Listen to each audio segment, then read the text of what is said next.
Good morning, good afternoon, ladies and gentlemen.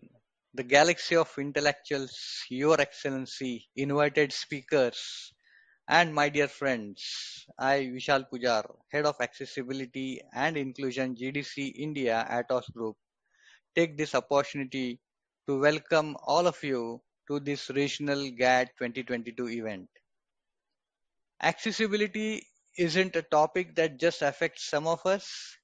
The accessibility problems of today are the mainstream breakthroughs of tomorrow. It's my great pleasure and the first and foremost duty on behalf of Atos India, we warmly welcome you all to this Global Accessibility Awareness Day event. And I assure you that this program shall bring you full of energy and knowledge and will create some awareness within all of us. We feel honored to have with us today Jake Abma, Accessibility Lead for ING Netherlands, Balendu Sharma, Director, Local Languages and Accessibility Microsoft India, Nasir Sheikh, Senior Vice President HR Atos India, and Neil Millikan, Global Head of Accessibility Atos Group. Focus not on the differences of people with disabilities, but the talent of the individuals. Ladies and gentlemen, with this note, I would like to hand it over to Neil for the welcome note today. Many thanks, Neil, for joining us and hope you're doing great. I'll kind of request you to take the stage and help us with the welcome note. Many thanks.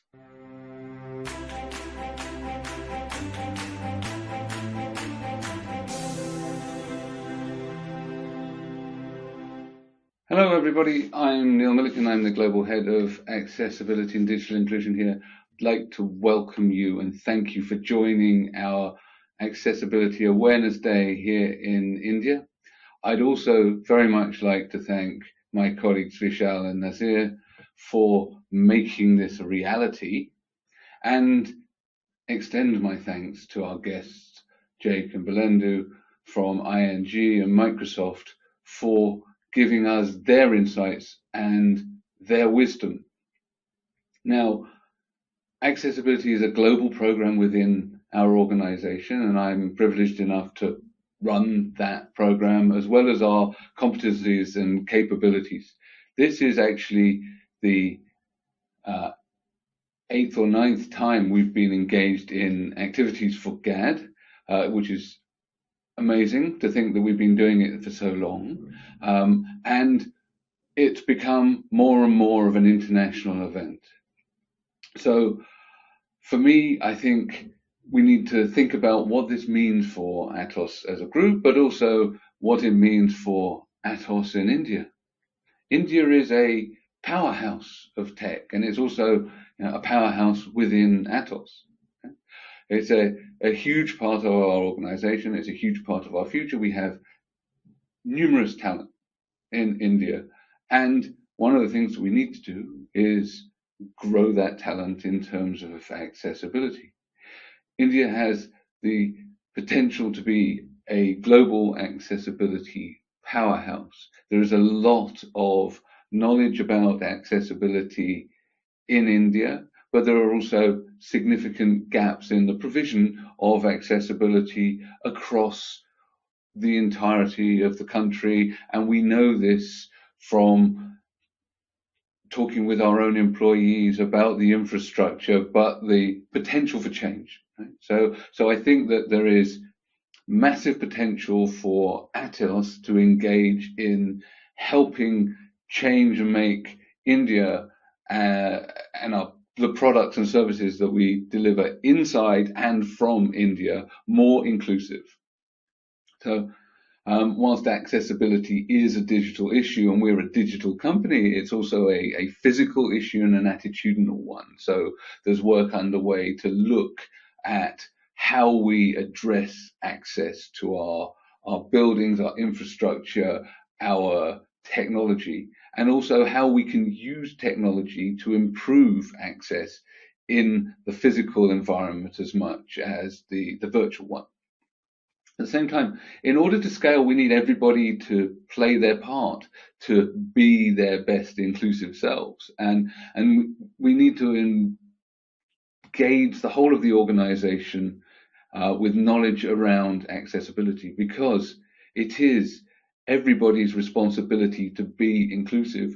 But if you don't know about what you need to do, then it's hard to do your duty, if you like. So one of the things I'd encourage people to do that are engaged today is actually look at our Champions program. We launched this late last year. We've just had our first cohort go through it. There are 3 levels of accessibility champions. So you start out at the foundational level and work your way up. And really, it's talking about making a commitment to learn, and a commitment to be someone that advocates for accessibility both inside and outside of our organization. And we will, as an accessibility team, support that commitment to learn and help you acquire the knowledge. So there are 3 levels of learning, and you get badges, and at the end of it, if you reach the top level, there's an opportunity to get a professional certification. So that's something that I think is really important, because we're all about creating skills and opportunities here in Atos. If we think about our raison d'etre, our sense of purpose, it's absolutely part of what we do, creating that sort of safe and inclusive information space for ourselves and our customers. And that means that we wish to be accessible and inclusive, and make sure that we utilize our technologies to really help change that for everyone. At the same time, when we think about LEAP, our cultural program, one of the 5 values is inclusion, and we can support that through our work in accessibility. Accessibility enables everybody to be more effective, and is the difference between people with disabilities being able to work at all or not, quite often. So what we're doing benefits people with disabilities, but it also benefits the wider organization in terms of effectiveness and everything else, access to skills and problem-solving abilities. So I think that Vishal had 2 questions for me. One was, how do we address accessibility at scale? We're a multinational organization. Well, some of that is through our program and through teaching, through events like this, how we can share information, encourage people, engage people. The other is that we need to systematize. Right? We have experts, and we have automation. Automation doesn't solve everything, but we also need expert systems. So a lot of the work that we're doing is not just around building sort of basic automation, but creating systems of knowledge and how to disseminate that knowledge. And then how are we going to expand our services to our customers? It's through those same things. It's through the creating of knowledge and understanding, and the opportunity to automate through expert systems, understanding where the pain points are, being able to utilize the data that we have in a way to predict and preempt and prevent challenges with interoperability that stop people working. And it's only through doing that in a standardized way that we can really tackle the scale of delivering accessibility, interoperability, good quality services and opportunities for millions and millions of users across the world. So it's an exciting day. I'm really excited for us to be having a presence in India and building that presence, and for us to be with you today to share our passion. So thank you for joining. The only disability is when people cannot see human potential. Thanks, Neil, for the insights.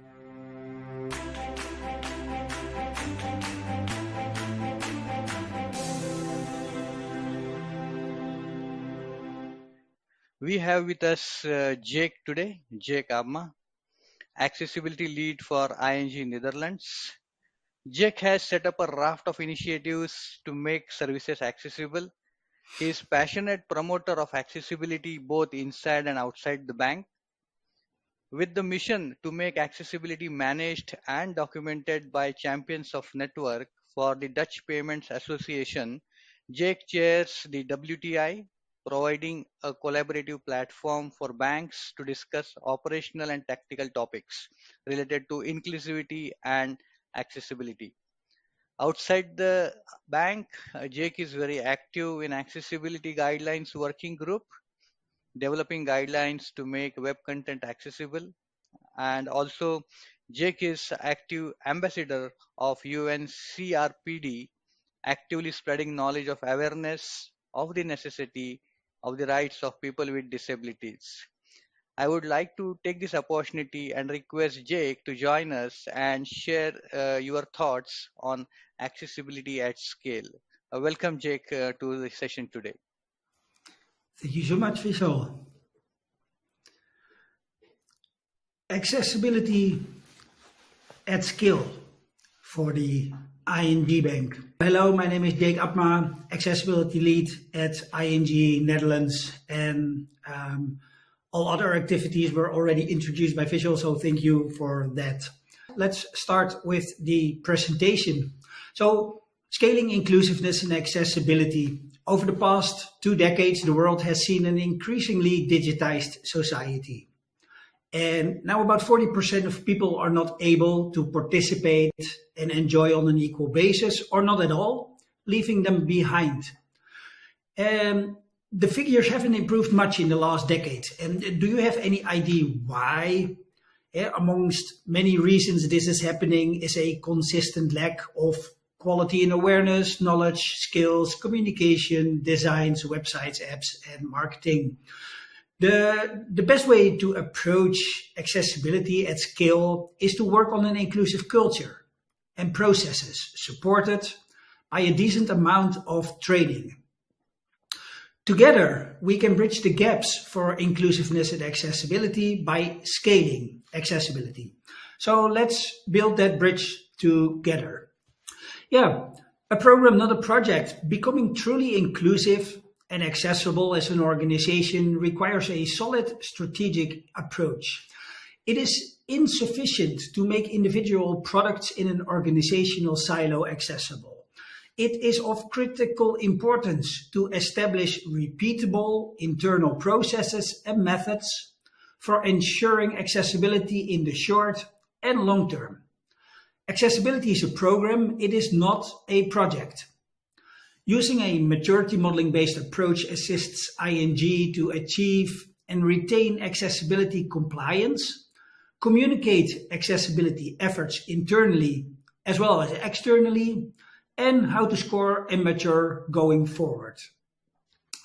Maturity modeling at ING might contain dimensions, outcomes, proof points, assessments, scorecards. It helps ING understand how to mature in accessibility more holistically and explore approaches to mitigate challenges and scale through policy and maturity to more fully address accessibility guidelines, such as WCAG, the Web Content Accessibility Guidelines. Focus for the dimensions in our maturity model include, but are not limited to, communication, knowledge and skills, support, governance, procurement, but also personnel, and specifically we focus on culture. Concrete examples consist of support and compliance, setting up our accessibility community, introducing an accessibility champions model, some awareness sessions and a lot of meetups, training, and the promoting of inclusive testing approaches. With a decade of experience in this field, together with the help from our employees, we can make such a program a reality. Our champion model: people, users, user needs, digital quality, equality, loyalty, innovation, and satisfaction. These are just a few reasons why we create amazing products and services for our users. But how do we ensure that all users are included? Which challenges does an organization encounter bridging the gaps of truly inclusive and accessible products? So seemingly simple, there are standards for accessibility and an obligation to meet them. How complicated can that be? And although at first sight accessibility might seem simple, that turns out to be simplistic. In reality, accessibility is hard. It is very hard. There are a lot of challenges with accessibility guidelines conformance, and applying standards is often quite complicated. Fortunately, we can conclude that there's a lot possible to make products and services inclusive and accessible. From a legislative perspective, we are even expected to deliver them. So everyone within an organization has the great task of contributing to inclusive products, and no one except that needs to be educated on the subject. Accessibility also needs processes to be changed, from initial ideas, requirements and design to the user experience and development. To serve 7 billion people in an only expanding technical landscape demands changing your processes, enrich and possibly adjusting your culture. This can be done, in our case, by a champions model. It may consist of roles and responsibilities, set up training and coaching, an international community, and having meetups and presentations.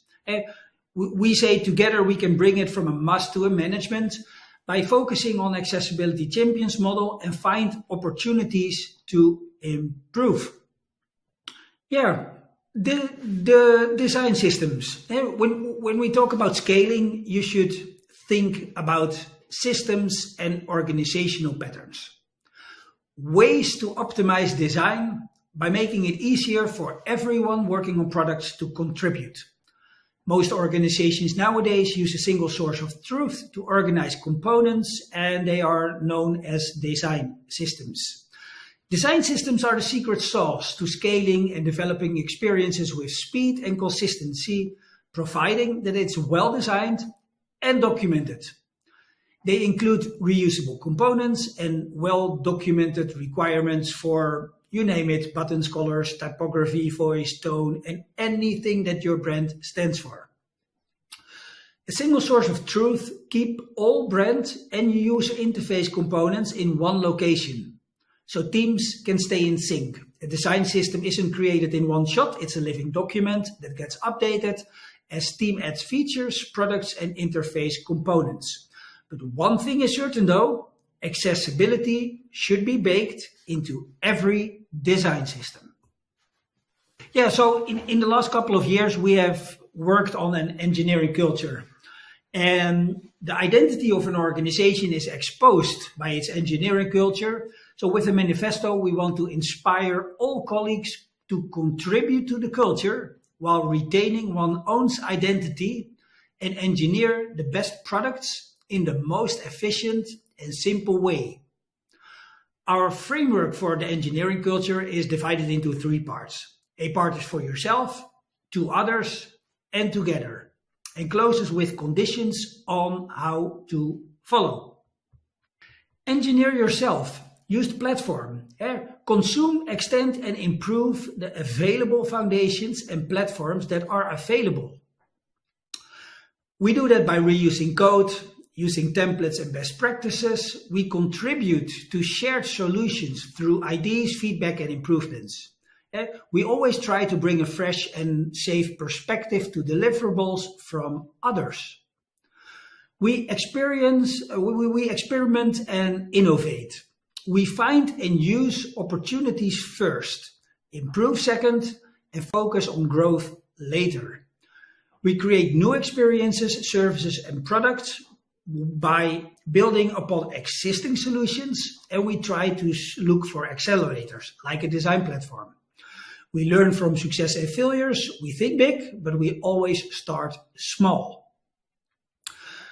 And very important, we put our customers first. We build excellent experiences for all users by staying focused on the challenges they are trying to solve and not the challenges we are trying to solve. We collect and act on customers' feedback. We treat internal and very important external customers the same way. We delight the customer with exceptional UX design for all customers by following inclusive principles, understand functional needs, to make it easy and personal for everyone. We also try to engineer others. Be professional. We trust and we rely on each other to support our common goal. We share skills and cooperate with each other. We control our emotions and keep calm under pressure. We show honesty and morality to keep integrity and respect and encourage others, not only internally, but also for our customers and our external customers. So we try to inspire, try to stay positive and honest. Honest leading is crucial to success. Inspire with vision and passion for a positive impact. Convince with facts about the impact of decisions, specifically for inclusiveness and accessibility. Explain the context to involve everyone in the big picture. Convince by winning the hearts and the minds. Another very important approach to engineering others is help. Help each other and teach each other. We all have different experiences, knowledge and skills, but combined this accelerates learning. Support others and be responsive. Seek for support, very important, and expertise from others if you don't know it yourself. Organize communities to meet and inspire each other. Reach out beyond the boundaries of your own team, your own chapter, and your own departments. Share the knowledge inside as well as outside the organization. And we engineer together. We have one shared vision. We engage with a clear product vision for transparency and for trust. We annotate our requirements, specifically for accessibility. We annotate our designs and we annotate our decisions. Each team member contributes to the shared vision. Know the why and the how, to focus on the what. Be trustworthy. We are reliable and a trustworthy partner for our team members, but also for our customers. We try to keep our products as cheap as possible. We continually challenge each other on the security, performance, resilience, and availability characteristics of our products. And of course, we work together. The whole is always greater than the sum of its parts. So we work together using the same products and the same tools, and we think globally and not locally. Stay open and be open for other viewpoints and embrace cultural differences. So for financial and services, we create our own engineering culture, but we also try to promote and show all people outside and inside the bank what we already have, what we did, what we are doing for our financial services and products. ING attributes great importance to being inclusive and to the accessibility of all our services and products. So we also have carried out various activities in the last years to increase our approach and to scale up. So let us just look at some of those activities. About the digital services, we are currently placing more and more emphasis on digital services and tools, like mobile banking with the app and internet banking with My ING. We aim to be the mobile-led bank of the continent. As a service, we created tools for our customers, like 40 instruction videos on web-based and native app banking, with closed captions, of course, and these can be found via the website and on the ING YouTube channel. Furthermore, we offer customers start with online banking PDFs, helping customers step by step with how to use all functionalities. Customers can print them out, place them next to their computer to grab when desired. A dedicated accessibility page guides people with different functional needs in their search for help. About our ING branches and service points, many customers use the internet or mobile banking app, but there is still a group that needs a helping hand. In addition to customers being welcome at ING branches and shop-in-shop service points for questions about daily banking, we also offer walk-in consultation hours for help with digital banking. DigiCoaches help with all questions on digital banking, from logging in, installing the mobile payments app, to confirming orders with the app. We also offer contact options directly from our digital products, like direct calling within your app, while, very important, still preserving our traditional customer service telephone line, a special balance line, and chat. Always try to have an alternative. Digital workshops at the office or on location. At the same time, ING offers digital workshops in which customers receive information about safe, secure, and accessible digital banking. Possibly we do this together with other banks. And this happens outside ING branches, also, such as at service points, in libraries, and we give lectures at elderly associations. ING also offers support for online platforms, for workshops, to learn the basics using digital products. About the digital products, mobile confirmation with the app is the standard, but not everyone can enjoy this way. Some don't have a smartphone or a tablet, or they may have functional needs preventing them from being able to use the app. For different reasons, we also offer alternative products like the ING scanner. That's a personal tool. But still, some people might be left out as a disability prevents them from using the scanner. So we also offer alternative services for their needs too, like SMS. We are always in search of gaps by looking at the intersection between functional needs and user needs to come up with new requirements. Luckily, lots of those innovative solutions have become mainstream already, like using NFC, fingerprint, and facial recognition. So based on a variety of services, products are developed with accessibility in mind from the beginning. Like our banking card, which have a notch, a gripper to easily get your card out of an ATM, the possibility to plug in a headphone jack in the ATMs, and we also have Braille banking statements for everyone who needs them. Another big part of scaling accessibility within the bank is, and this is an interesting one, is working with other banks. We have an interbank working group, we call it the WTI, and specifically we have an interbank working group to create awareness and clarification. So since the beginning of 2021, together with the Dutch Payments Organization, where collective tasks in the payment system come together, I have started and chair a dedicated working group for accessibility and inclusivity. That's the WTI. The working group provides a collaborative and connective platform for members to discuss operational, tactical, and practical topics, all related to inclusivity and accessibility.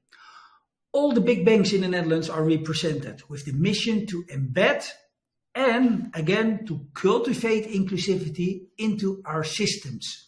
We do not compete on accessibility, we work together. Communication, a very important part of scaling accessibility. As a result of our initiative, I can happily announce that we have a national action plan, Accessible Payments, and as we speak, an interbank local initiative. The action plan, Accessible Payments, for instance, as an example, has 3 parts, and that is ensure that existing individual banking initiatives are better known. A lot of work is done, not only at the ING or at other bank or at Atos, but people need to know. So you need to have, you need to ensure that those initiatives are better known. You need to, secondly, deploy solutions and improvement actions with regard to communication, personal attention at local level, and cooperation with interest groups. And one of the third, the third part of the action plan is identify needs and come up with solutions where vulnerable groups are not yet addressed. So it's very important to focus on those gaps not filled in yet. So this is just an example of the strength of cooperation between welfare organizations and the banks. And the most interesting part is that you see a lot of acceleration when other similar companies as your own also place a lot of interest and really work on their culture and their inclusiveness. Because if we all do it together, you see that we have you see that the growth will exponentially grow really faster and faster. So yeah, that's the presentation on how we try to scale accessibility not only from within the ING Bank, but also in interbank initiative from within the Netherlands. And there will be a lot of work to do, and the challenge will be very high, but the rewards will be even higher. So thank you very much. And as we say within the ING, do your thing. Thank you, Jake, for your wonderful to listen to your thoughts, and I am impressed the way you are passionate and you drive the accessibility initiatives across the bank. Many thanks for joining us, and it was very lovely to listen to you. Thank you. Thank you.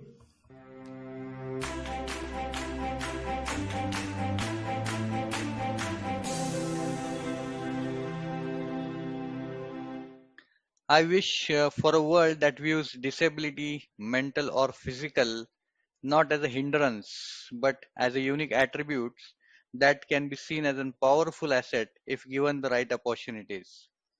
I would like to ask Nasir Sheikh, our Senior Vice President HR Head, who is passionate about employee engagement, talent management, business integration, recruitment, and pro in bringing up PWDs into the mainstream. On this GAD event, Nasir, we would want to like to hear from you your thoughts about accessibility and inclusion at scale and how Atos is committed towards it. Many thanks, Nasir, for joining us today and for your time. We are really very keen to hear your thoughts. Over to you, Nasir. So, first of all, thank you very much.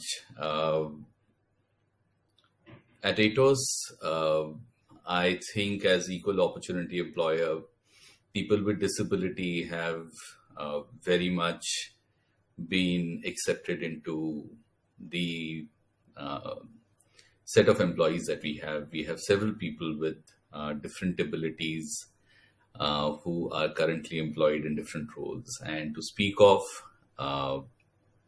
three very specific aspects of that. First is employment.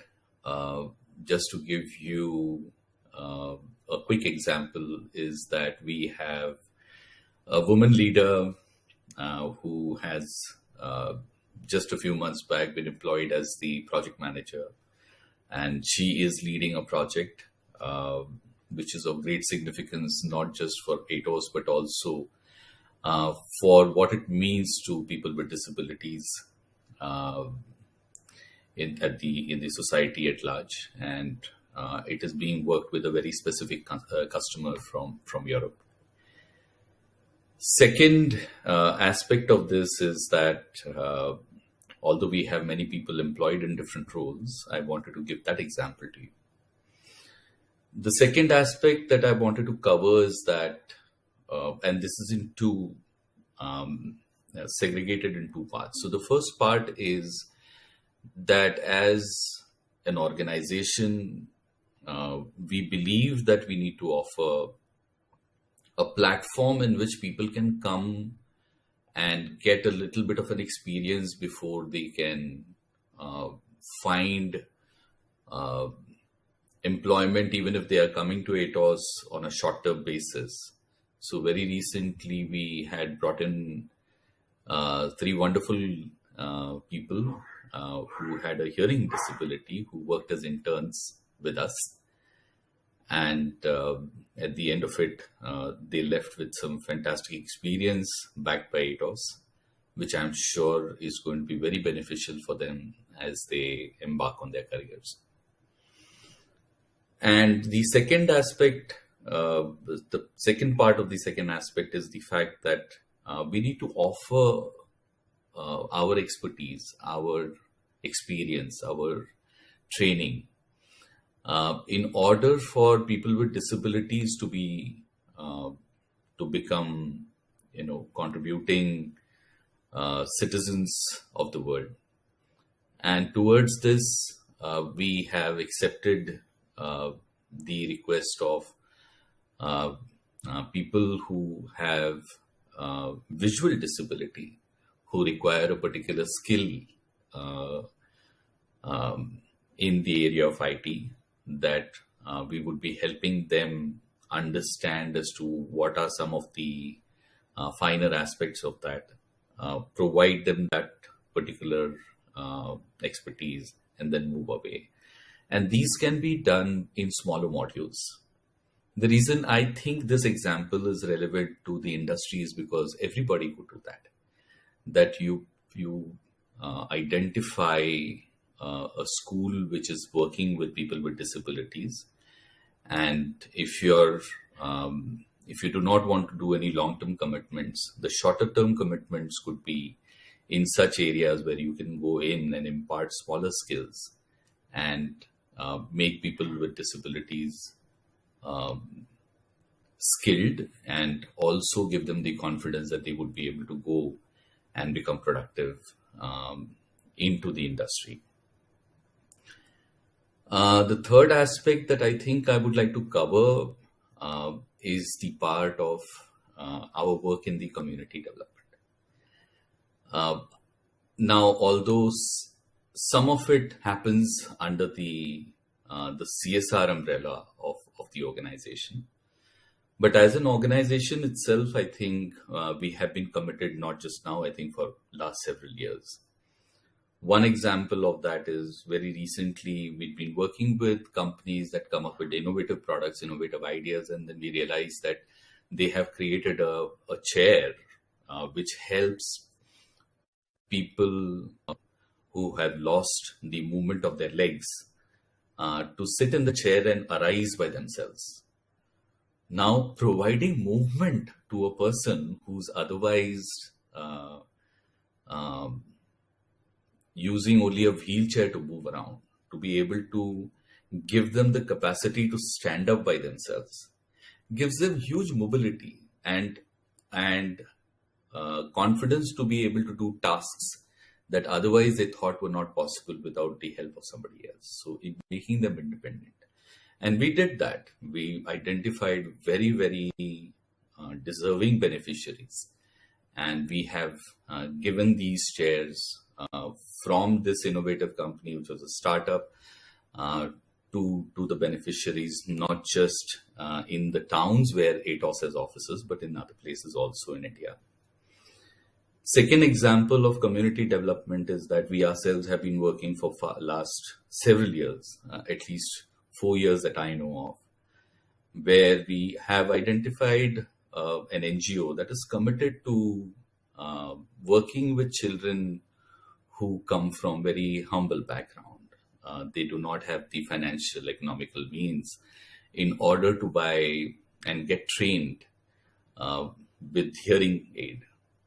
Now, to donors, it might just appear to be a very simple task of utilizing funds to be able to buy the hearing aids and give it to the children, but it's not as simple as that. Atos was committed to work with this NGO not just to customize the hearing aids that were imported, that had a very high quality, that were expensive, that these children could not afford, who are part of schools, various schools, government schools, to be able to customize those hearing aids for them, but also work with them that when they hear the sound, what is it that they to be able to help them understand what that sound converts into a language, to be able to understand that and over a period of time develop confidence in order to be able to speak. And I have personally witnessed that miracle. And the benefits of all those things that I just spoke about in these three different aspects are beyond monetary. I think the amount of satisfaction it gives you in being able to work as an organization that truly believes in equal opportunity, but also to be relevant to society, to be relevant to the community that we operate in.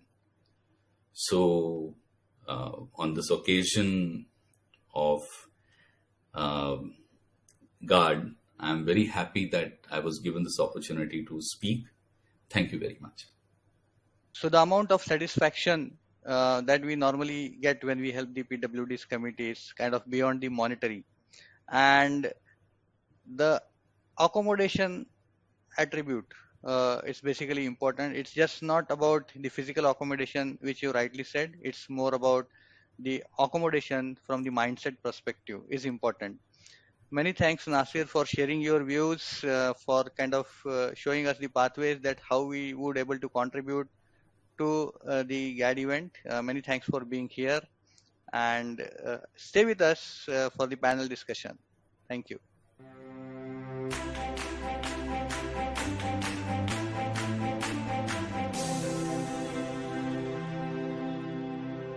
Today we have Balendu Sharma with us. Hi, Balendu.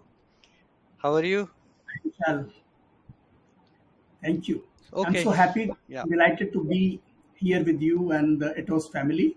Thank you so much for this opportunity.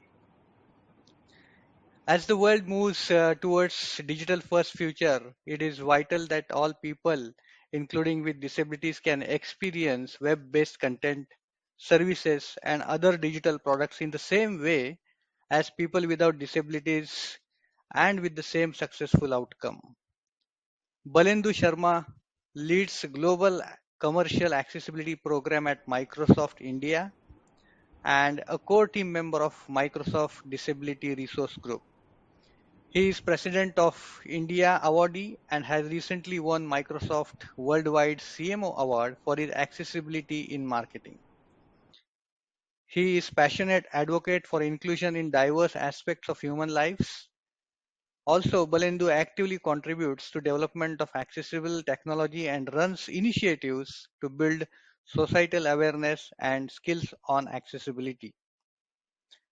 Accessibility in local languages, inclusive education, productivity for all, development of assistive technology, and accessible marketing are some areas of his specific interest. He believes that there is no limit to what a person can achieve if technology reflects in the diversity of everyone who uses it. Over to you, Balendu. We are really interested to listen to your thoughts. Thank you so much, Vishal, and thank you so much, Atos family, for giving me this opportunity to speak to you and share my experiences with you. Hi, everyone. My name is Balendu Sharma. I'm Director of Local Languages and Accessibility in Microsoft India. I'm delighted to be with all of you at Atos today to discuss a topic which is so close to my heart. My topic today is accessibility at scale. And to achieve that goal, we first need to challenge and re-examine our own view of disability and accessibility.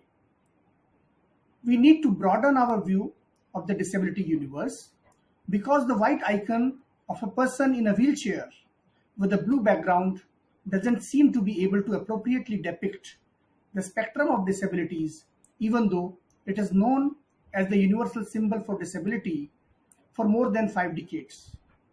Disabilities are not just physical, and 93% of disabled people, they don't use a wheelchair. Then many disabilities are invisible. And while some of these are permanent disabilities, some others come in the form of temporary and situational disabilities. However, the symbol is only a small element of a much needed worldwide rethinking exercise which needs to examine our attitudes and approaches towards disabilities. For example, we have to stop viewing persons with disabilities as objects of charity, medical treatment, and social protection, as has rightly been called out by the United Nations. For the most of 20th century, disability was defined as the result of an individual's condition. The problem was with the individual or the person. But now we have come to accept the fact that disability is a result of a mismatch between what a person wants to achieve and what the environment provides to that person. If there is a mismatch between the two, that is considered to be a disability. The definition, first adopted by the World Health Organization, presents a solvable design, business, and social problem now. When we talk about accessibility at a scale, we have to be cognizant of the fact that more than 1 billion people in the world experience some form of disabilities today, and more than 70% disabilities are invisible. We must also acknowledge that all of us at some point in our lives will need assistance. On the other hand, the world still doesn't recognize a few disabilities, including some mental illnesses and health conditions. As far as India is concerned, our Rights of Persons with Disability Act of 2016, which is known as RPWD Act of 2016, only recognizes 21 types of disabilities, while the number in some Western countries is more than 80. No wonder our census has identified 2.68 crore Indians with disability, which is roughly 2.21% of our population, while the universal figure stands at 15%. All of these figures indicate that disability is perhaps a much larger challenge than we believe it to be. And if we genuinely want to build an accessible world, we have a humongous task ahead. As by 2030, more than 2 billion people will need assistance. While governance, policy, and culture plays a very important part in dealing with the challenge, another important stakeholder in the crusade against disability divide is technology. With the rapid advancements in modern technologies, such as artificial intelligence, cloud computing, edge computing, Internet of Things, and analytics, we are in a much better position to find solutions to many disability-related problems today than we used to be. Take the example of technology for the people with visual disability or blindness. Till a few years ago, the best technological assistance available to them was in the form of Braille keyboard and Braille printer. Today, many people with visual disability are not even using Braille printers and keyboards. Rather, they use speech technologies on a computer or a mobile phone for input and output. In this age of digital transformation, every organization, every government, and every institution is adopting the latest technology and moving towards a multi-device, multi-sense world powered by artificial intelligence, intelligent cloud, and intelligent edge. Digital transformation leverages technology to empower our employees, better engage with our customers, optimize our operations, and transform our products. All this can help us in becoming more successful, more impactful, better organized, more productive, and future ready. Such a big change doesn't happen very often, and this is an opportune time when we adopted accessibility as an intrinsic part of the process of change. While an accessible system is more inclusive for people with disabilities, it is also more helpful to even those without disabilities. At Microsoft, we have observed over the past few decades that when you build for accessibility, you ensure usability for all. With accessibility embedded to it, the process of digital transformation can help in providing equitable experiences to everyone and creating a level playing field in terms of opportunities and productivity. At the same time, it can result in accessibility at scale. Let's look at these examples of artificial intelligence-enabled technologies which are part of Microsoft 365, which is conventionally known as Office 365. Read Aloud is a tool which reads out text in a document, and while this is an assistive technology, most of us, irrespective of our background, take advantage of it. This will help people with dyslexia to understand text properly, as we know that they have difficulty in identifying certain characters. On the other hand, someone with temporary disability, such as after an eye surgery, can use it to hear out the documents. During the remote work, when a parent is also attending a child at the same time while he's working, he can also use the feature at regular intervals to read out the documents. And a professional who is going through a lengthy RFP document or a report can use Read Aloud feature to go through the document more quickly and at his own convenience, for example, while traveling in a car. Machine translation, dictation, and many more AI-enabled technologies are not limited to benefiting people with disabilities, but are useful to all of us. Not only are they empowering everyone, they are helping to create an environment where everyone can thrive and their physical or other limitations don't come in the way from achieving their true potential. Here is one small example. With the help of modern technology, different people can use digital devices differently to be able to accomplish a similar task like creating a document. One person can use his or her hands to work on a keyboard, while someone else who has a physical disability can use voice dictation for the same purpose.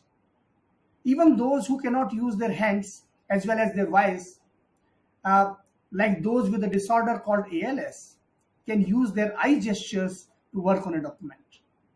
ALS may remind you of Professor Stephen Hawking, who made excellent use of technology to rise over his physical limitations. Thanks to the latest technological advancements, such revolutionary technologies can be used by common Windows user because eye control is now an inbuilt feature inside Windows 10 and Windows 11. At Microsoft, accessibility is a core priority. It is ingrained in our cultural fabric and is integral to our design principles. This reflects in our products and services such as Windows, Office, Teams, Azure, Visual Studio, Power Apps, Power BI, Dynamics 365, SharePoint, and so on and so forth. We believe in the power of artificial intelligence as a tool for social good, a vehicle for positive change, a technology for removing barriers and bridging divides. The amazing power of artificial intelligence can be leveraged to amplify human capabilities.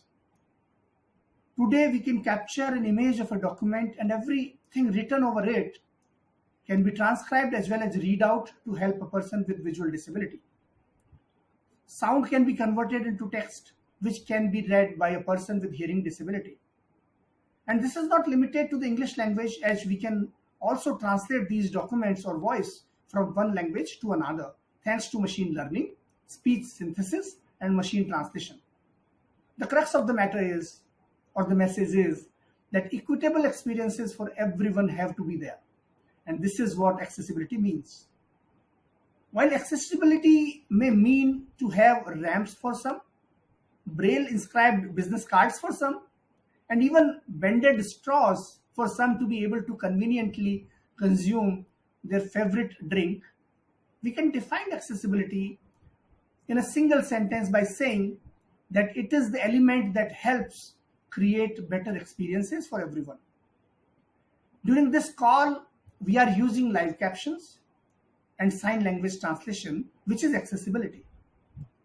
When you can use a dark theme on your mobile phone or computer, it is accessibility. Accessibility is one element which makes lives easier for people with disabilities. And let me repeat again that it helps everyone irrespective of their disability background. The million-dollar question here is, how can we ensure that such things are implemented at a grand level, meaning accessibility at scale in our society? We as a society have to look at the challenge in its entirety, as there are many dimensions to the disability divide. It is not something that can be addressed by just empowering the person with disability at a personal level. We have to address the challenge at multiple levels, including infrastructure, the ecosystem, technology, policy, and culture. When we build an accessible infrastructure, it is useful for all. Ramps are not just for wheelchairs, but they are also very useful as an alternative to elevators and escalators during an emergency. Low-floor buses are not just useful for those with disabilities, but also for the elderly, the children, and the ill. Accessible infrastructure is almost always a much more convenient infrastructure to all, and also a sustainable infrastructure. The task is challenging. But it is not impossible to achieve. Perhaps we can learn from many accessible cities of the world, such as Berlin, Milan, Denver, Oslo, Jerusalem, etc., etc. Most public buildings in Berlin are now 100% accessible for wheelchairs. Same can be said about the public places such as cinemas, theaters, cafes, and restaurants. Transport is adapted for wheelchairs, and so are subways. There are success stories around us, but in order to be accessible at a large scale, we need to ensure that the society feels that inclusion is a natural prerequisite to be called a society. They say that culture eats strategy for breakfast, and they are right. We need to think differently. We must revisit our mindset, approaches, and attitudes towards disabilities. We must start to value disabilities rather than considering them a burden on the system and the society. We need to start value the people with disabilities. But there are many other things we need to accomplish. Governments must see that the ecosystem doesn't differentiate between a disabled person and someone else. In the modern world, we all feel pride in saying that everything is equal in our society.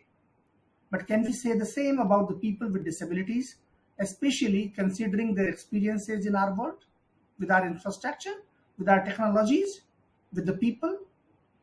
Policies must reflect the resolve for equality in various dimensions. Educational institutions need to be open to educate students with disability, and they need to be open to hire teachers with disabilities. Their education systems, content, and processes need to be inclusive and accessible. Websites have to be inclusive and accessible, and all the forms, whether online or offline, they must be accessible. Similarly, the product development companies have to make sure that their products, including the IT products, are accessible. This also makes business sense, and there is a very wise quote from Bert Floyd, who says that if you don't design for accessibility and inclusion, it is like telling every fifth customer that we don't really need your business. Perhaps you may be thinking that who will do all of this and who will help us in this process? It is good to say that this has to be done and that has to be done, but how? So organizations such as Microsoft, the G3C ICT, the WHO, the W3C, and so on and so forth are there to help. A large number of accessibility professionals and dedicated volunteers are there, even online, available to help. So many success stories and case studies are there to learn from. But the initiative has to come from our end. Since I mentioned Microsoft, I would like to share a few things with you. An interesting fact in all this discussion is that in almost every scenario, including governance, policy, infrastructure, and culture, we can leverage the power of technology to achieve our accessibility goals. I would like to share a few examples. Microsoft's Azure Maps, which are a collection of geospatial APIs, is being leveraged by city planners to make smart cities more accessible. Through our partners, Azure Maps provides a wealth of information including maps data, traffic, real-time transit, ride share, and weather data. Move It, which is an app launched from Israel and which uses Azure Maps, has become the world's most popular transit planning and navigation app with more than 500 million users and services in over 3,000 cities across around 100 countries. The company is also a leader in inclusive technology with innovative work that helps people across the disability spectrum. They use buses, trains, subways, ride-hailing services, and other modes of public transport. And they share all this information with people with disabilities and other people who are using these applications. Combine this with 2 Microsoft applications available on iOS, and you would realize the power of assistive technology. These applications are called Soundscape and Seeing AI. A person with visual disability just needs to start Soundscape on his mobile phone or her mobile phone and wear his headsets while walking across the city roads, and the app starts giving descriptions of where that person is, what are the surroundings, and what is around the next corner. The app helps them traverse their environment using a map delivered in 3D sound. Soundscape is already available in many countries, including the United States, the United Kingdom, Australia, Canada, and Sweden.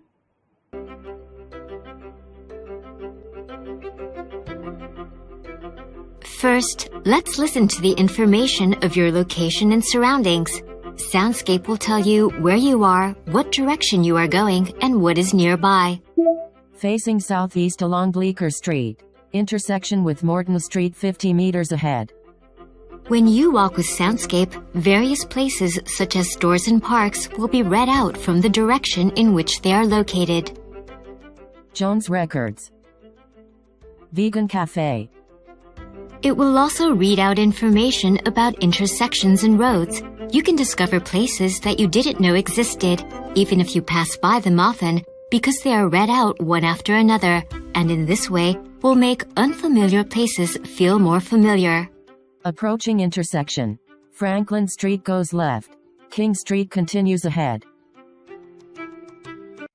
Seeing AI, which is another iOS application from Microsoft, takes the accessibility journey even further by addressing some finer issues such as identifying products, reading out printed material, handwritten notes, familiar people, and even their emotions. It can identify them. Now, nobody can fool a blind person by giving a 50 rupee currency note in the garb of 2000 rupees note, because the blind person can use Seeing AI and identify the note. Seeing AI is a Microsoft research project for people with visual impairments. The app narrates the world around you by turning the visual world into an audible experience. Point your phone's camera, select a channel, and hear a description. The app recognizes saved friends. Jenny near top right, 3 feet away. Describes the people around you, including their emotions. 28-year-old female wearing glasses looking happy. It reads text out loud as it comes into view, like on an envelope. Ken Lawrence, P.O. Box. Or a room entrance. Conference 2005. Or scan and read documents like books and letters. The app will guide you and recognize the text with its formatting. Top and left edge is not visible. Hold steady. Lease agreement. This agreement. When paying with cash, the app identifies currency bills. $20. When looking for something in your pantry or at the store, use the barcode scanner with audio cues to help you find what you want. Campbell's tomato soup. When available, hear additional product details. Heathen microwave bowl on height. And even hear descriptions of images in other apps like Twitter by importing them into Seeing AI. A close-up of Bill Gates. Finally, explore our experimental features like scene descriptions to get a glimpse of the future. I think it's a young girl throwing a frisbee in the park. Experience the world around you with the Seeing AI app from Microsoft.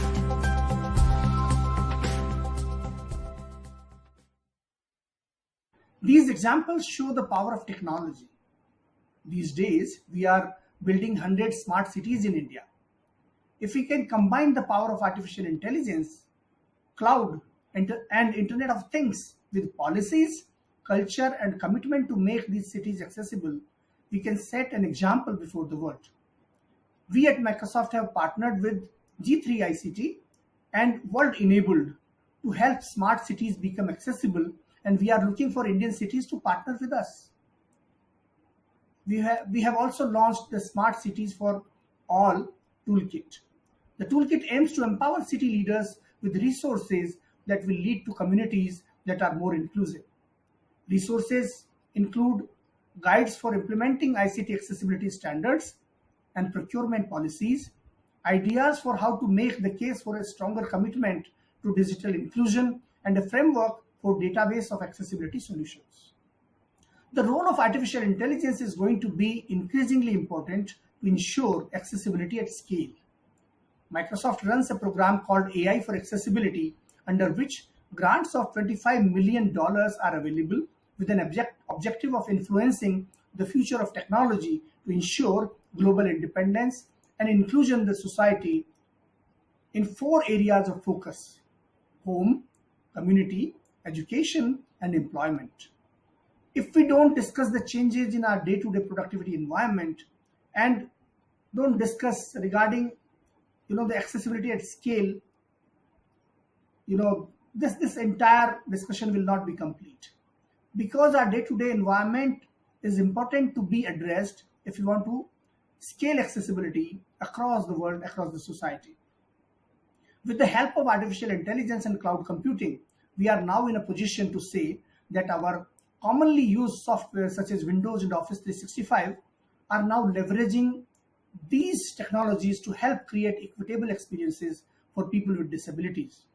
They help them to consume content independently, create content efficiently, communicate confidently, and organize things conveniently.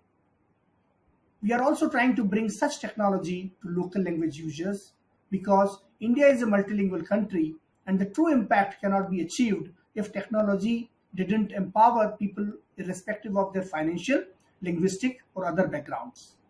So I believe that we can achieve the goal of accessibility at scale, but all of us have to come together. All of us have to put our collective power and resolve together to make this happen. Thank you so much. Many thanks, Balendu. I mean, it was really interesting to understand the thoughts on how Microsoft is working on accessibility as a scale. And this is what our today's topic was. Thank you very much for being with us today. Thank you. Thank you, Vishal. Thank you so much.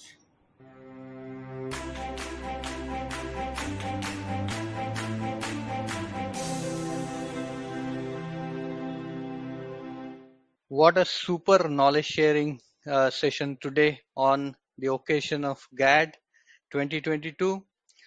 I welcome all our fantastic panel today here.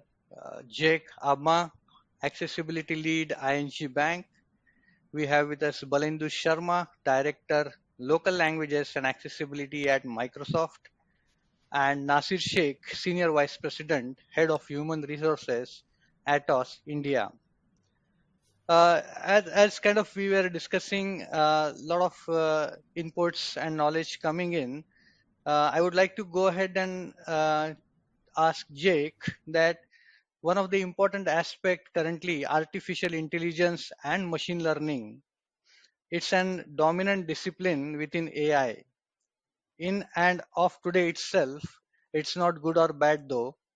It's not a magic solution. What are the challenges of accessibility with AI and ML? I mean, I would like to know your thoughts, Jake, on this. Yeah, so I think the biggest challenge for artificial intelligence and machine learning is that humans and their needs are really hard to define. Yeah? Which barriers need to be solved for whom, why, and when. There's not one solution which fit all human beings. There's so much subjectivity in accessibility that we need to look at concrete solutions for AI to reach the goal of independency for all. Yeah? Just take a look at WCAG, the Web Content Accessibility Guidelines. Success criteria are written as objective as possible, and still there is much debate and discussion on how to interpret them. Automated tests only cover about 25%, while still needing manual checks as the tests are not 100% reliable. A form of machine learning is already applied to these automated tests to prevent false positives, but we are still just waiting for real breakthroughs on how to automatically fix the issues found in a reliable way.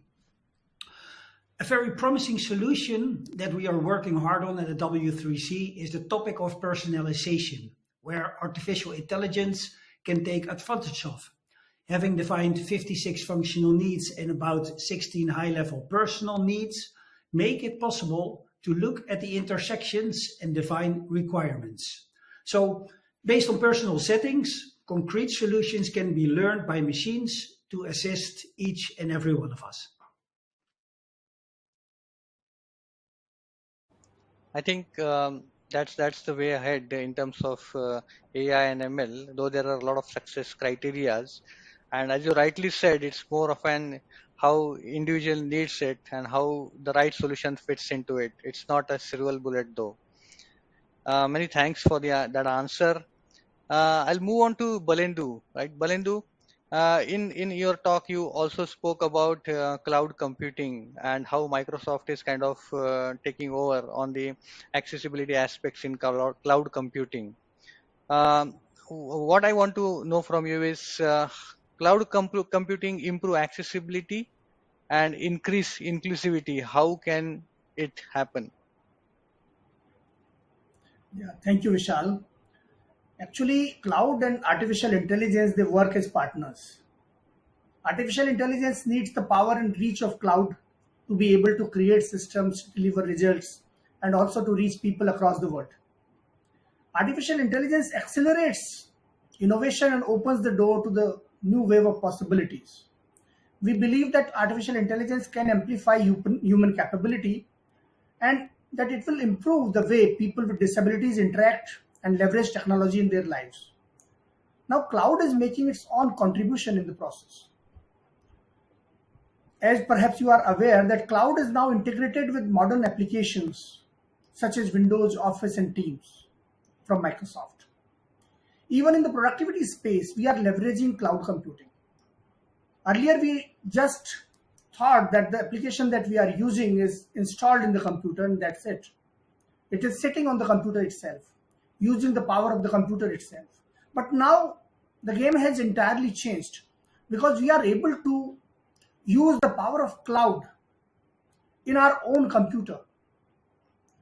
And we are benefiting from that.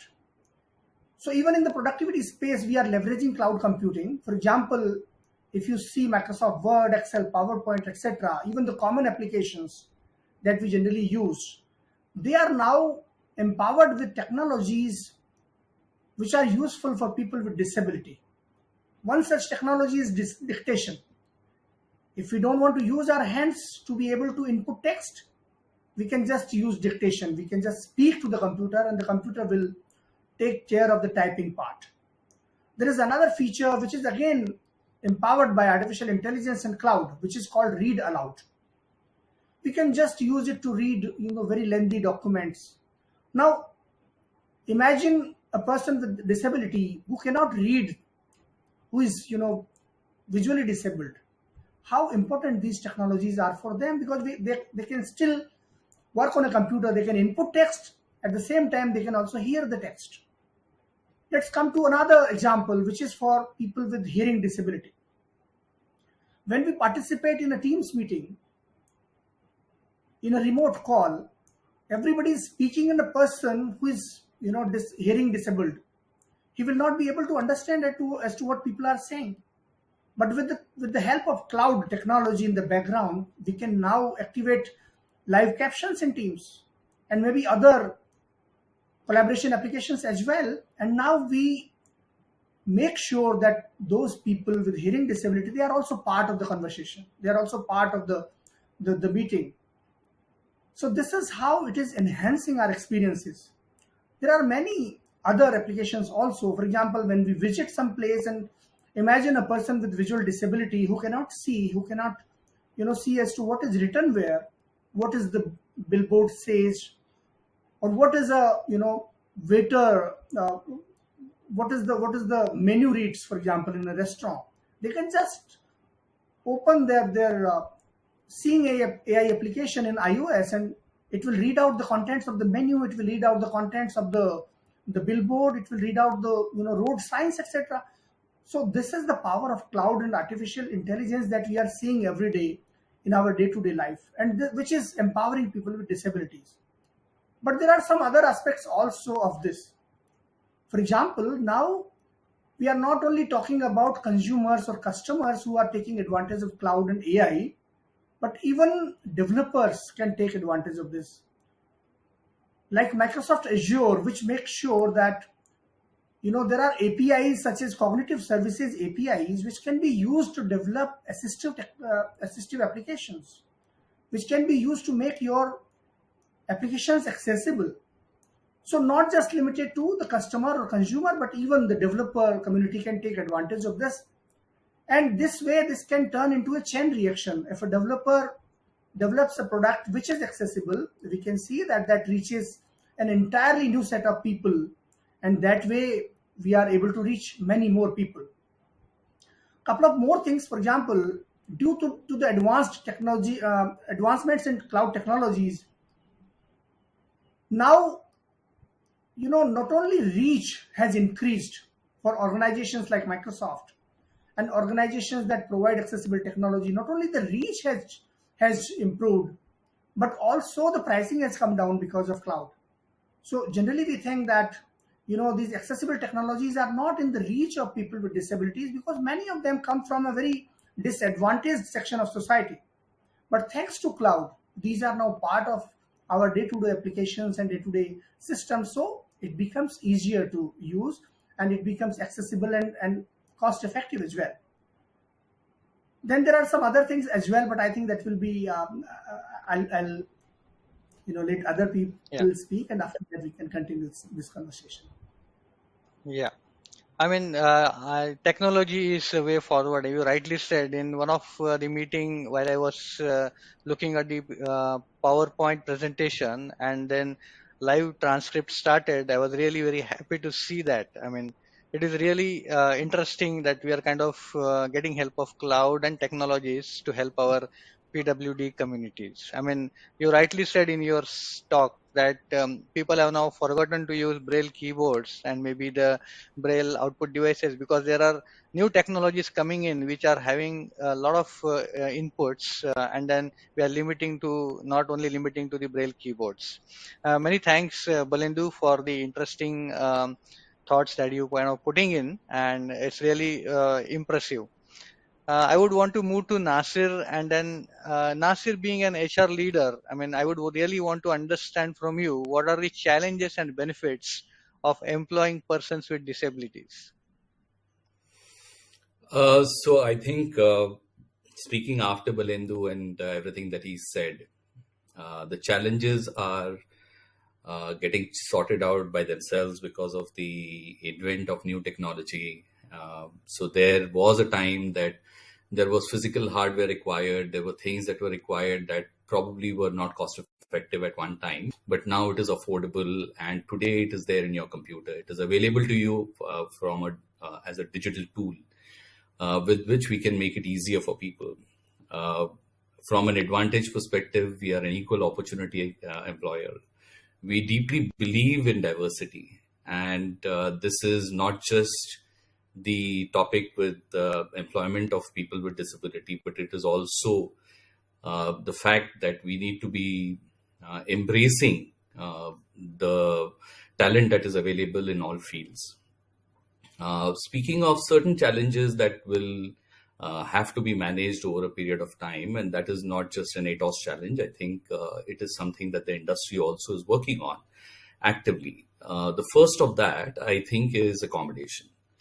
Now, when I say accommodation, it is not the physical accommodation that I'm speaking of. Of course, physical accommodation also is something that larger organizations that are sensitive to this ensure that accessibility is managed from a physical infrastructure perspective. But accommodation going beyond that, because today accommodation needs to be managed in the team, because in an IT infrastructure, the teams are always banding and disbanding. So there are newer teams that are getting formed for a particular project, and then they move away. Now, in this environment, to be able to accommodate a person with disability, one needs to moderate it in order for us to be able to get the team aligned to that working environment. Number two, again, on accommodation, is the fact that the pace of transaction needs to be adjusted till such time that the person with disability who's been accommodated into that team comes up to speed. Now, I started by speaking of diversity and equal opportunity. Now, on the diversity side, I think I want to add, although everybody knows about this, that even within the disability community, there is diversity.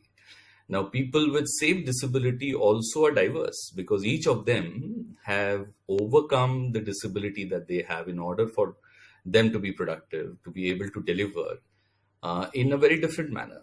So I just want to give an example of two people with disability, maybe hearing disability, have overcome that in radically two different manners. In a meeting environment, a person who is hearing disabled is able to do a one-on-one conversation different than the conversation that is done from one to many in a group. So these are things that as an organization that we need to continue to work on, despite the fact that technology would continue to bring in more and more number of people with disabilities into the regular fold of work. Yeah. You rightly pointed out it's just not about the physical accommodation, it's more of an right attitude while we kind of incorporate the PWDs into the teams. And while this happens very smooth, I think that will be the right path to start incorporating PWDs into the mainstream. With this note, I would want to move on to, or maybe pick on Jake. Jake, you also spoke about digital accessibility, and I would really want to kind of understand the key aspects that we want to keep in mind while we think of digital accessibility in near future. Well, in near future, as mentioned, for artificial intelligence and machine learning, one solution doesn't fit all. And this is also true for all of us working in the digital world. The focus and the basis of our work must shift to understanding functional needs and user needs, really placing the user first. So if you place the customer first and you offer personalization tools and settings, then you also must be sure that deceptive patterns must be known and they should be prevented, as they often stand in the way of trust. So already we see good resources and guidance developed. We have guidance from the cognitive working group, making content usable for people with cognitive and learning disabilities. You have we call the Mauer, Rauer, and Sauer. It's for media, real-time, and synchronized accessibility requirements. And they are specifically created for a barrier-free future. Last but not least, a possible metaverse might be a new phase of an interconnected virtual experiences using technologies like virtual and augmented reality. And for that, we must be sure that that people will not be excluded from new developments through full and direct participation of members of all the groups affected. And we often talk about, or it's also known as nothing about us without us. So besides all new developments in technologies and really understanding functional needs and user needs to offer a lot of more personalization than ever before, it's also very important for digital accessibility in the near future that we include people in the process of developing those products. Yeah, I mean that's the key factor. I mean, in terms of any new development, it should be considered that okay, it is not specific to a single community, but across everyone should be included along with the PWDs while we develop any new technologies. I mean, really nice to hear from you, Jake. Maybe the next one to Balendu. At Microsoft, I know that you spoke about cloud and you spoke about AI and machine learning. What are your main priorities when it comes to scaling accessibility at Microsoft? So Vishal, accessibility is a core priority at Microsoft, and it is ingrained in our culture as well as our products. First important thing is that we are an equal opportunity employer. We have an entire ecosystem which supports people with disabilities and employees with disabilities, and even those who are applying, even people with disability who are applying for different jobs. So the support starts from there itself. What we say is that accessibility and inclusion is core to the fabric of our culture because that is extremely important for us. You must have heard our leaders, including Satya, saying time and again that empathy is what matters, the most. So Microsoft is an organization that believes in empathy, believes in taking everyone together, making sure that our products as well as our systems, they are accessible to everyone. I was talking about the hiring opportunities, for example. We run disability hiring programs in which especially people with disability are hired. We run autism hiring program in which students with autism, they are hired for programming jobs. Even for other jobs, we have support available for people with disabilities. For example, if somebody wants to somebody needs some kind of accommodation to appear in an interview, we provide that accommodation to that person. When a person comes to Microsoft, there are employee resources groups dedicated to disability. And I am part of one such group, which is called Disability ERG inside Microsoft. There is also D&I Council, which also has disability as an important pillar. So you can realize that mainly it is culture that is most important for us in terms of accessibility. Because we believe that if your culture supports accessibility, everything else automatically falls in line. So that is one thing. Number two, apart from culture, we focus that we have to make three other things inclusive, mainly. One is systems. So these are the systems inside Microsoft. And these could be, software, these could be different websites, these could be our infrastructure, etc. that has to be accessible. That is a principle at Microsoft. So number one, culture. Number two, the system has to be inclusive and accessible. Number three is our products. We make sure that our products are not only accessible, but are useful to people with disabilities. For the last few years, we have made additional investments in accessibility. And you would be happy to know that accessibility is now core at our designs. That is a core design principle for us. When we start developing any software now, we first think about accessibility, because it is ingrained in the design itself. It is not bolted on. It is not that we design or develop a product first and after a few years we add accessibility to that. No, accessibility is a priority at the design stage itself. Some other things that will be interesting, as well as I think you will like them, is that we are investing in the future of accessible technologies. Microsoft has grants for AI in accessibility, and we have grants available to developers, to NGOs, etc., who are developing products using AI, and the products are going to benefit people with disabilities. So the grant size is 25 million right now. And we call it our future investments in the society, in making an inclusive society. But if you go by the history of Microsoft, you will be happy to know that Microsoft has been committed to accessibility right from the beginning. Sticky keys, which is one feature in Windows that arrived in 1994. So that was one major feature that was added to Windows. After that, in 2012, so many features we added in between, but in 2012, we started Disability Answer Desk.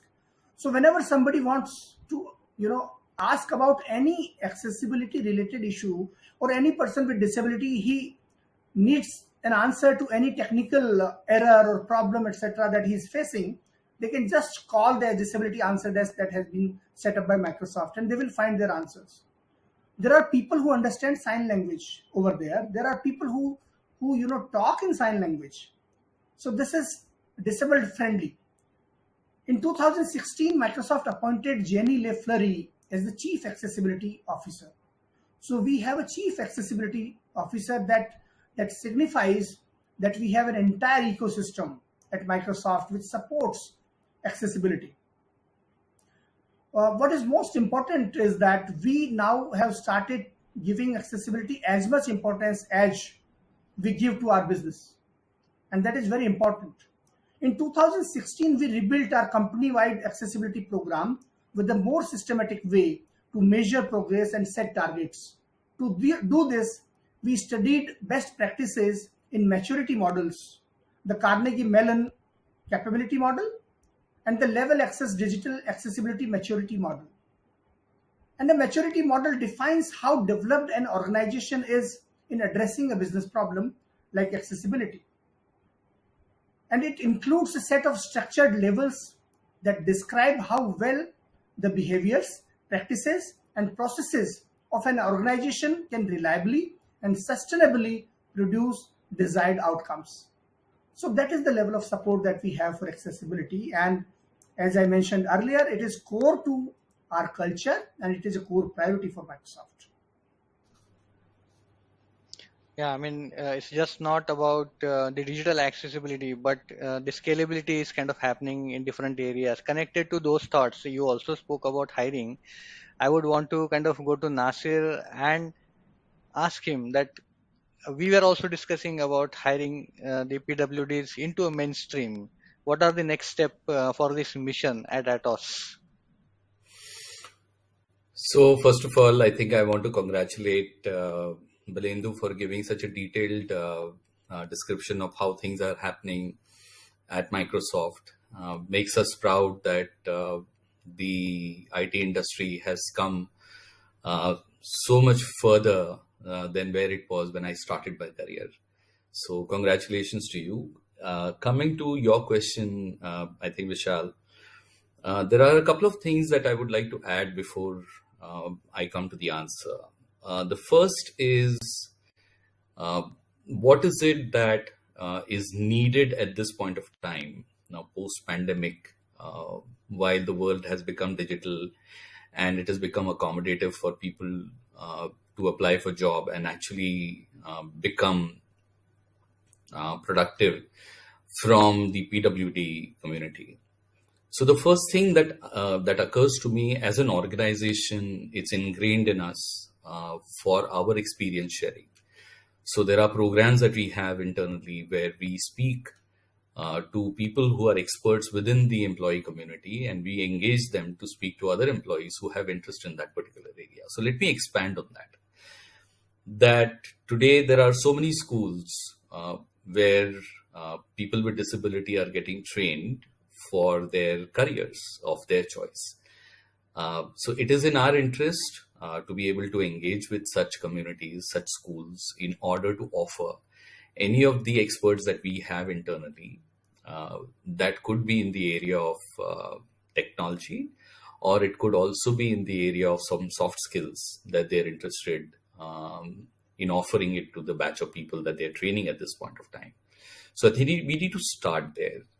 The second thing on adoption, it is important that we bring in people with certain skills into the organization so that they are able to hit the ground running, meaning that we bring in people who have expertise in certain areas, who belong to the PWD community, and can come as speakers in the organization, as trainers within the organization, and to be able to take batches for the larger employee strength of Atos, so that it becomes ingrained in people that the people from the disability, with certain disabilities, are also having certain skills that they are able to impart it to the larger community.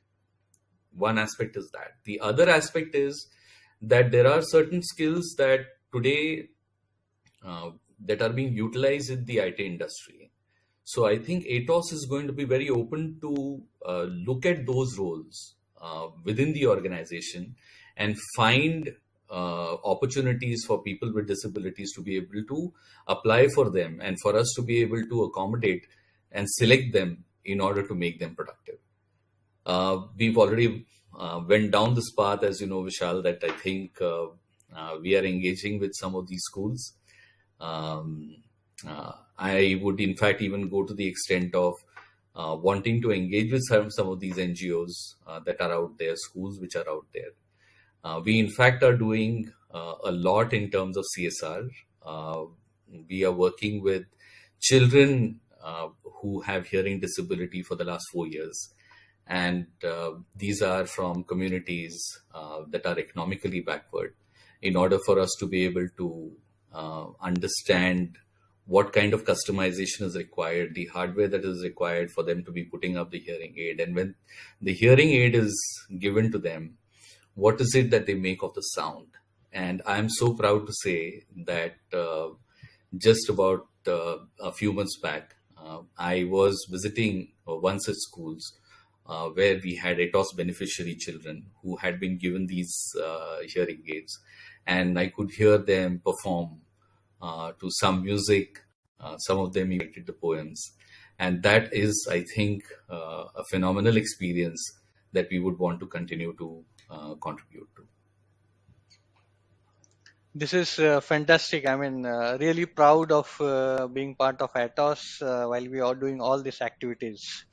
Fantastic answers today from the panel, and I'm sure that you all might have benefited while listening to these thoughts of our accessibility panel members. Empathy, which is the driving force behind us, and passion for ensuring products and services which are accessible to all is an important characteristics for individuals, companies, and leaders of industries to exercise. We are committed to serve our customers the best in class quality. With this note, I take an opportunity to thank all the speakers and participants for being with us today. Keep talking, thinking, and speaking about accessibility on this GAD, and we'll love to hear feedback from you. Enjoy your GAD day today. Thank you and have a good day. Thank you so much. Thank you. Thank you. Thank you. Thank you.